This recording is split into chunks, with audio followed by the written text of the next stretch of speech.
Hey, salut à tous, c'est Night Owl. Un peu déconnecté, je me suis rendu compte qu'hier à 23h, qu'un teaser trailer surprise était sorti pour Thor Ragnarok.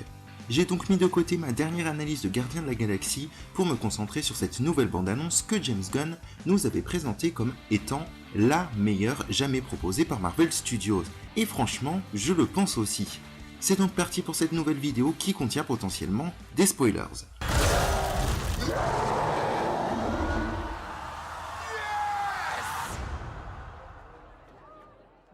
We know each other. He's a friend from work. Oh, come on.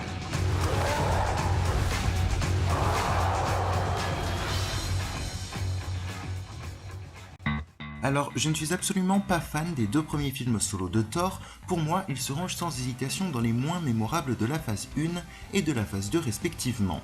Mais curieusement, je me suis mise à attendre Ragnarok qui promettait, avec ses premières photos, d'être très différent ne serait-ce que visuellement. Bon, ce n'est qu'un teaser trailer pour le film qui garde encore de nombreux secrets.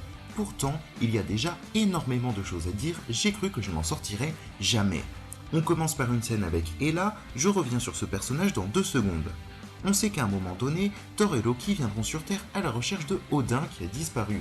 Ils feront notamment appel à Doctor Strange, comme le montre la scène post-générique de son film solo.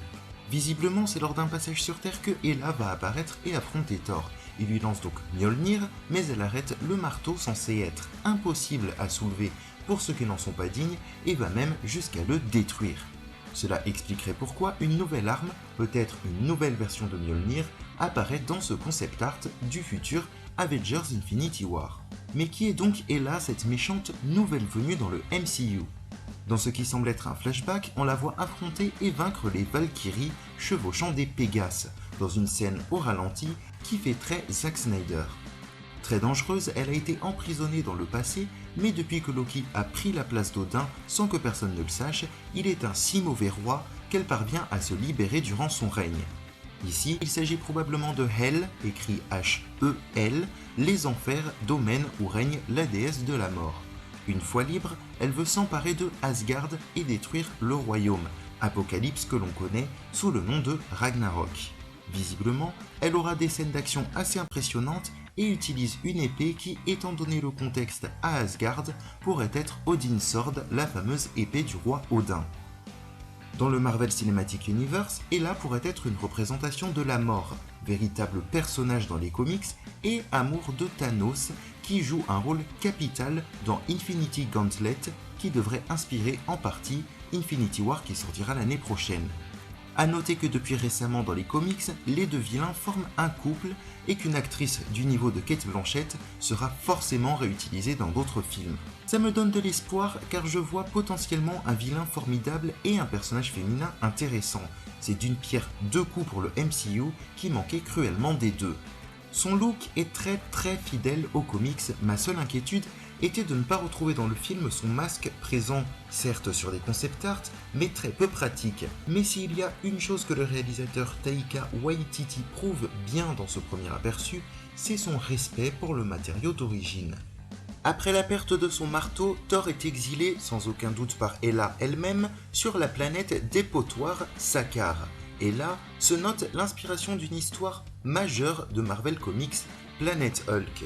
En effet, on trouve sur Sakaar une arène où des gladiateurs de différentes espèces de l'univers se battent, notamment Bruce Banner.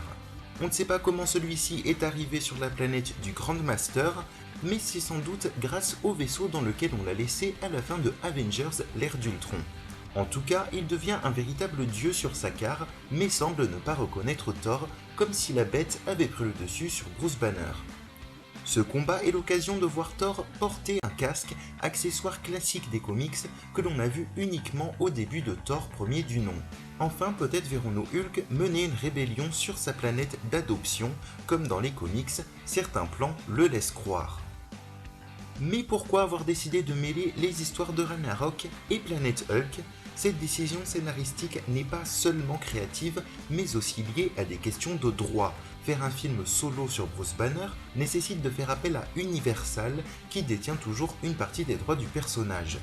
Mais ce n'est pas plus mal puisque les deux Avengers, une fois leur combat réglé, partiront ensuite dans une sorte de road trip à travers l'univers pour empêcher la destruction d'Asgard. Le camp choisi par Loki reste flou, on sait que c'est un personnage assez instable à ce niveau-là, on ne sait jamais trop si on peut lui faire confiance ou non, mais j'aurais tendance à penser qu'il va aider Thor à retrouver Odin et ainsi empêcher l'Apocalypse de se réaliser, Apocalypse dont il est en partie responsable. Il est présent en tribune à côté du Grandmaster à Sakaar, et petit détail intéressant, les couleurs qu'il porte rappellent très fortement celles de Hela. Dans certaines versions des comics, il est son père, mais étant donné l'ancienneté du personnage, il serait plutôt intéressant dans le MCU qu'il fasse de Hela la mère de Loki, puisqu'on ne connaît que son père.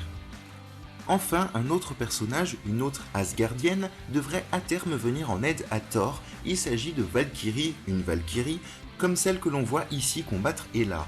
Que fait-elle à Sakaar ? Elle y est peut-être venue après la défaite contre Hela, ayant failli à sa mission, ce qui expliquerait pourquoi elle se contente d'obéir aux ordres d'un maître, alors que les Valkyries sont de véritables légendes. Rapidement, voici un tour des autres personnages qui seront présents dans le film. On a tout d'abord Scourge l'exécuteur qui devrait être aux ordres de Hela, ensuite on retrouve Heimdall, toujours joué par Idris Elba, gardien d'Asgard qui est lui aussi peut-être à la recherche de Odin. Finalement, un certain nombre d'individus ressemblent pas mal à des célestes, humanoïdes cosmiques, et leur création, les éternels. On sait que les célestes existent dans le MCU grâce à cette scène de Gardien de la Galaxie, et cet individu en particulier semble être Esson, le chercheur, celui-là même qui apparaît dans Gardien de la Galaxie. Il s'agit encore de personnages qui ont énormément d'importance dans Infinity Gauntlet, puisqu'ils apparaissent pour mettre fin aux agissements de Thanos. Nous les retrouvons peut-être bientôt dans le MCU, leur identité reste à confirmer. Voilà pour moi ce premier aperçu de Ragnarok, et d'aussi loin que je puisse me rappeler, une, sinon la meilleure bande-annonce pour un film Marvel Studios. Alors, je commençais un peu à désespérer avec une phase 2 globalement moyenne, avec quelques bonnes surprises tout de même, mais la phase 3 commence à montrer une certaine prise de risque que j'attends depuis longtemps. Ragnarok s'annonce à la fois fun avec son ton décalé et son logo qui fait très jeu vidéo des années 80, mais aussi incroyablement fidèle aux comics, au travail de Jack Kirby en particulier.